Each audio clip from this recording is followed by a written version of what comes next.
Գրիգոր Զոհրաբ 1861-1915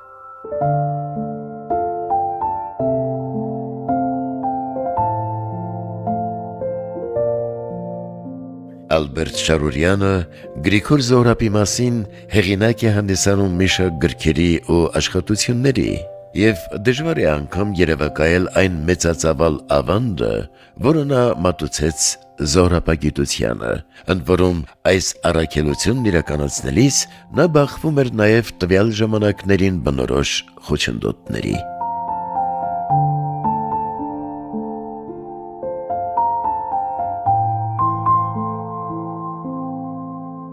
Խոսքը նախ և առաջ Գրիգոր Զոհրաբի կյանքի և գործունեության տարեգրություն գիտահետազոտական ստվարածավալ աշխատության մասին է, որտեղ ճշգրտված բազում փաստերի, բացահայտված հարյուրավոր անհայտ իրողությունների ու դրվագների հիման վրա,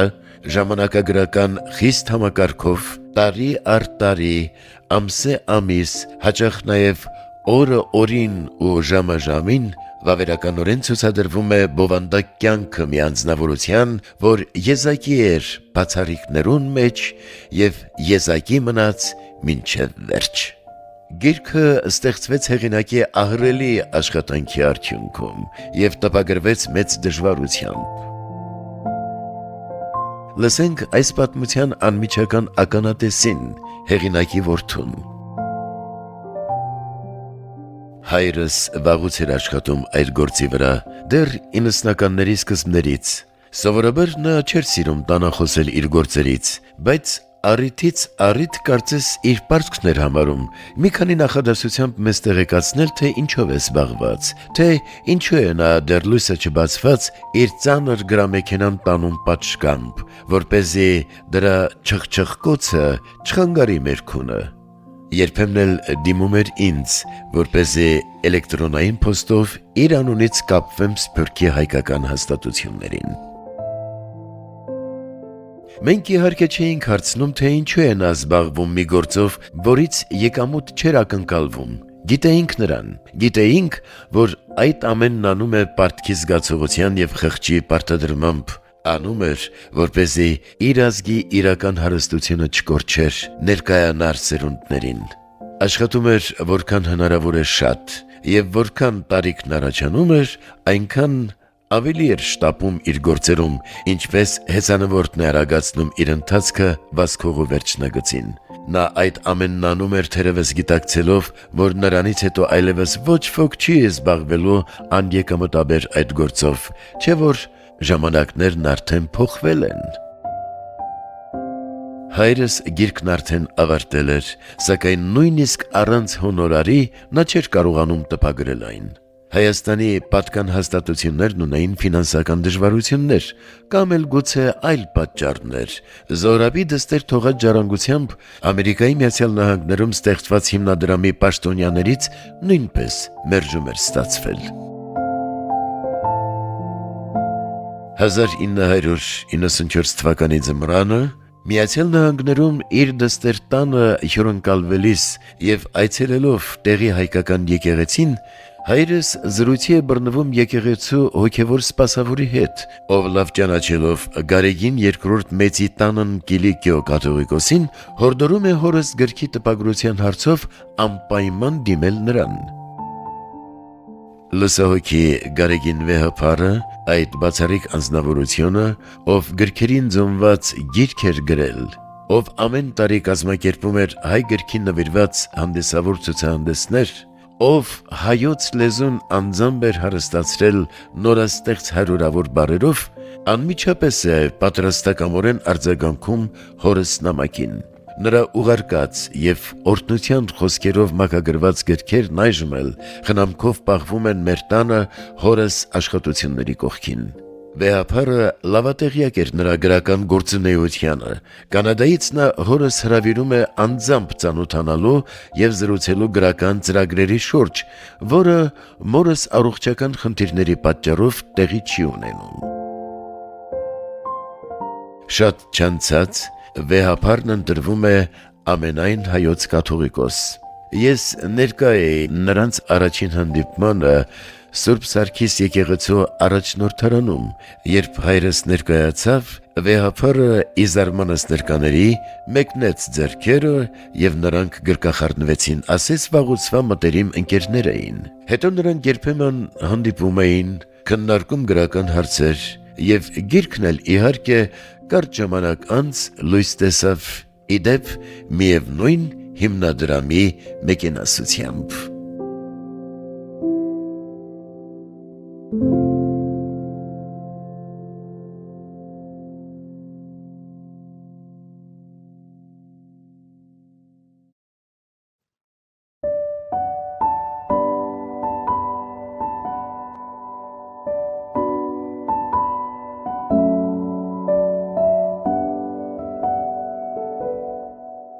Մեկ տարի անց 1997 թվականին Ալբերտ Շարուրյանի աշխատասիրությամբ և դարձյալ Գարեգին Առաջինի օժանդակությամբ լույս է տեսնում Գրիգոր Զոհրաբի «Էջեր ուղևորիմը» օրագրեն ճամփորդական ակնարկները։ Օրագրությունները, որոնցում ընթերցողը Զոհրաբի համար պարզապես մի զրուցակից է, ստեղծվել էին 1909-ից 1912 թվականներին, երբ նա զանազան առիթներով մեկնել էր Եվրոպա, միջազգային համաժողովի մասնակցելիս, թե շրջագայելիս, բուժվելիս, թե կարևոր հանդիպումներ ունենալիս, նավի վրա, թե մեծ ու փոքր քաղաքների հյուրանոցներում, որոնք մաս առ մաս տպագրվել էին ժամանակի մամուլում, «Էջեր ուղևորիմը» օրագրեն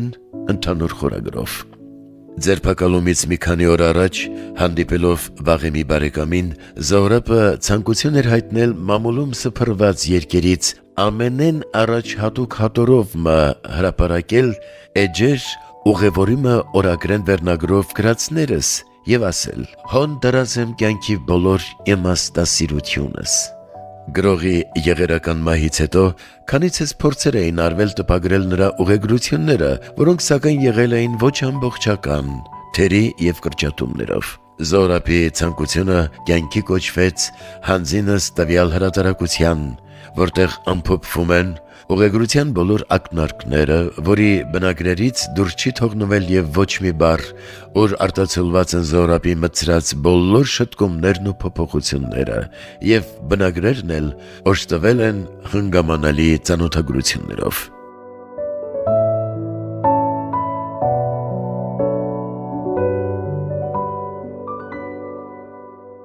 Զոհրաբի վերաբերյալ Շարուրյանի հաջորդ ուսումնասիրությունը լույս է տեսնում 2000 թվականին Բեյրութում և կրում է Գրիգոր Զոհրաբի կյանքի և գրական ժառանգության էջերից վերնագիրը։ Գիրքը բովանդակում է երկու աշխատություն՝ 1912-ից 1915 թվականների անցքերին, այդ թվում առաջին աշխարհամարտին նախորդող շրջանին վերաբերող Գրիգոր Զոհրաբի օրագրական նոթերը և նրա կյանքի վերջին շաբաթների վավերական պատմությունը, ձերբակալությունը, աքսորը և սպանությունը։ Աշխատությունը լույս է սփռում ինչպես տվյալ պատմական ժամանակաշրջանին, այնպես էլ գրողի կենսագրությանն առնչվող մութ և խնդրահարույց տարատեսակ իրադարձությունների վրա։ Հայ մշակութային կյանքում հիրավի գրական նշանակալի մի իրադարձություն էր Ալբերտ Շարուրյանի ջանադիր աշխատանքի արդյունքում դարասկզբին լույս աշխարհ եկած շուրջ 3600 էջ հաշվող և իրար հաջորդող Գրիգոր Զոհրաբի 6 հատորները։ Այն ներկայացնում է շատ քիչ կամ հազիվ ծանոթ մյուս Զոհրաբը, այսինքն ազգային և պետական գործիչը, հրապարակագիրը, մտավորականը, գրականագետը և նամակների ջերմ մտերմության մթնոլորտում վեր բարձրացող Գրիգոր Զոհրաբ ամուսնու, հոր, ազնիվ մարդու և անշահախնդիր բարեկամի անկրկնելի կերպարը։ Մեկ խոսքով այն պատկերում է Զոհրաբի ամբողջական դեմքն ու վաստակը, Հատորները հրատարակվեցին 2001-ից 2004 թվականներին Գրիգոր Զոհրաբի դստեր Դոլորես Լիպման Զոհրաբի կտակին համաձայն հատկացված միջոցներով։ Նորավեպը և գրական դիմանկարը Զոհրաբ գրողի միակ նախասիրությունները չէին։ Ավելի քան 30 տարի նա մնաց գրական ասպարեզում և ունեցավ բազմարդյուն գործունեություն, հեղինակեց բանաստեղծություններ, վեպեր, ուղեգրություններ, թատերական փորձեր, ակնարկներ և մեծաթիվ այլատեսակ երգեր, որոնք բոլորն էլ զետեղվել են տվյալ հրատարակության մեջ։ Այս ամենից զատ Զոհրաբը նաև արտոնագրված առաջին կարգի փաստաբան էր, զբաղվել էր իրավագիտական խնդիրներով, ընտրվել իրավագիտական և փաստաբանների վարիչ մարմիններում, անդամակցել Ֆրանսիայի միջազգային ակադեմիական ընկերությանը, պարգևատրվել վերջինիս ոսկե մեդալով։ Իսկ երբ Օսմանյան սահմանադրության վերահաստատումից հետո 1908 թվականին Գրիգոր Զոհրաբը Փարիզից վերադարձավ Պոլիս, նրա ծրագրերն արդեն ուրիշ էին։ Զոհրաբն իհարկե չմոռացավ գրականությունը, սակայն ստեղծված նոր պայմաններում նախադասեց ազգային ու քաղաքական գործունեության ոլորտը։ Երբ հետևում ենք Զոհրաբի խորհրդարանական գործունեությանը, անկարելի է չզարմանալ նրա քաղաքացիական անսպառ կորովով։ Հիանալի իմանալով երեսփոխարանի պաշտոնական լեզուն տաճկերենը, տիրապետելով ճարտասանական արվեստի բոլոր նրբություններին, Զոհրաբը համոզում էր ու բանակրվում։ Նրա ելույթները հաճախ էին ընդունվում խայթող միջամտություններով, բայց մշտապես լսվում էին համակ ուշադրությամբ։ Նա հանդես էր գալիս օրենսդրական նախաձեռնություններով, մտցնում առաջարկներ, ներկայացնում բանաձևեր, հուշագրեր, անդամակցում խորհրդարանական տարբեր հանձնաժողովների։ Հրապարակվող նյութերը պարունակում են նաև փաստական հարուստ տեղեկատվություն և պատկերացում են տալիս ինչպես օսմանյան պետական և հասարակական, այնպես էլ հայ ազգային շրջանակների քաղաքական տրամադրությունների և շատ ու շատ ուրիշ հարցերի մասին։ Զոհրաբը մեծ անուն էր վայելում թե հայկական, թե թուրքական և թե ռուսո-եվրոպական դիվանագիտական ամենաբարձր շրջանակներում։ Իսկ հայության շրջանում նա վիթխարի հեղինակություն էր։ Ազգային գործիչները նրան էին դիմում խորհուրդներ ստանալու նպատակով, բոլորն էին նրանից օգնություն ակնկալում և դժվարին պահերին էլ հենց նա էր մարդկանց հույսն ու ապավենը։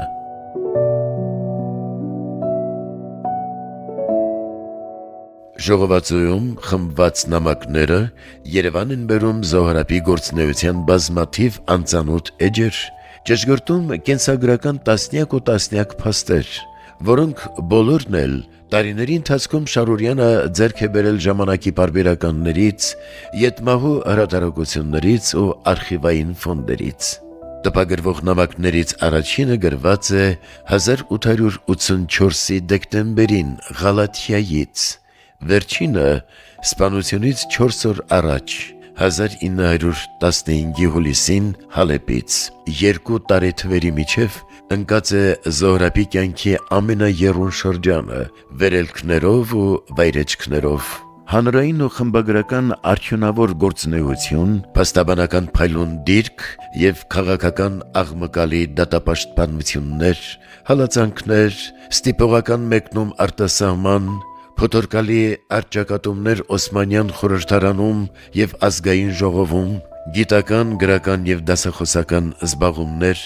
խորհրդակցություններ ու գումարումներ, բազմազան բանակցություններ ու ձեռնարկումներ ի նպաստ հայ դատի,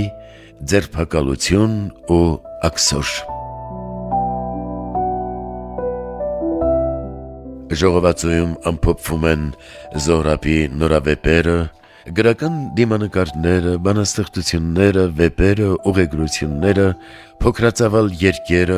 հրապարակագրական ելույթները, հայ իրականությանը վերաբերող ուսումնասիրությունները,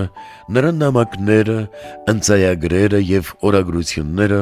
ունեցած այլևայլ ելույթները, զեկույցները, կազմած օրինագծերն ու հիշատակագրերը։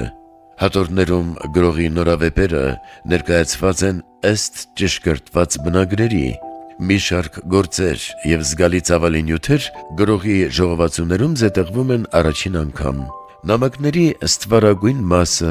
իսկ ընծայագրերն ամբողջությամբ տպագրվում են առաջին անգամ։ Բոլոր հատորներն ունեն ծանոթագրություններ եւ բառարաններ։ Ալբերտ Շարուրյանի հրատարակած Գրիգոր Զոհրաբի երկերի ժողովածուն հնարավորություն է ընձեռնում ծանոթանալ հայ մշակույթի ու պատմության ամենակարկառուն դեմքերից մեկի գործունեության ոլորտներին։ Մի առիթով Զոհրաբն ասել էր, թե զինվորը միայն անոնք չեն, որ համազգեստ կկրեն։ Ինքը նույնպես զինվոր էր, ավելացնում է Շարուրյանը։ Զինվոր էր առանց համազգեստի ու զենքի, բայց ավելի քան 3.5 տասնամյակ պատնեշի վրա էր եւ նահատակվեց զինվորի նման։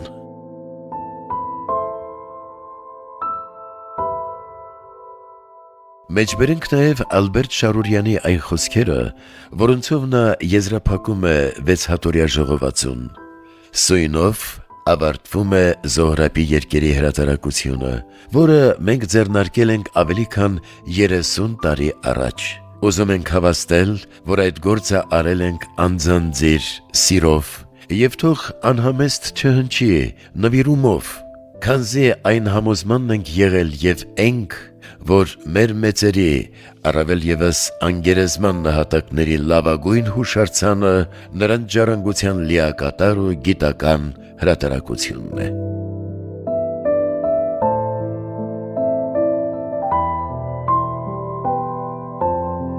Ալբերտ Շարուրյանի հաջորդ աշխատությունը Գրիգոր Զոհրաբը ժամանակակիցների հուշերում եւ վկայություններում գիրքն էր, որը տպագրվեց Գալուստ Գյուլպենկյան հիմնարկության հովանավորությամբ։ Ընթերցողն այստեղ կարող է գտնել ինչպես լայնորեն հայտնի, պակաս ծանոթ եւ չշրջանառված հուշագրություններ, այնպես էլ լրագրական հոդվածներից, գրական գեղարվեստական դիմանկարներից քաղված հուշաբեկորներ։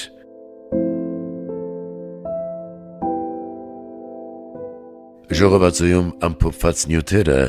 վերաբերում են Զոհրաբի կյանքի բոլոր շրջաններին, սկսած վաղ մանկությունից մինչև եղերական վախճանը, եւ շահեկան տեղեկություններ ու մանրամասներ են պարունակում նրա գրական, հրապարակախոսական, իրավագիտական, փաստաբանական,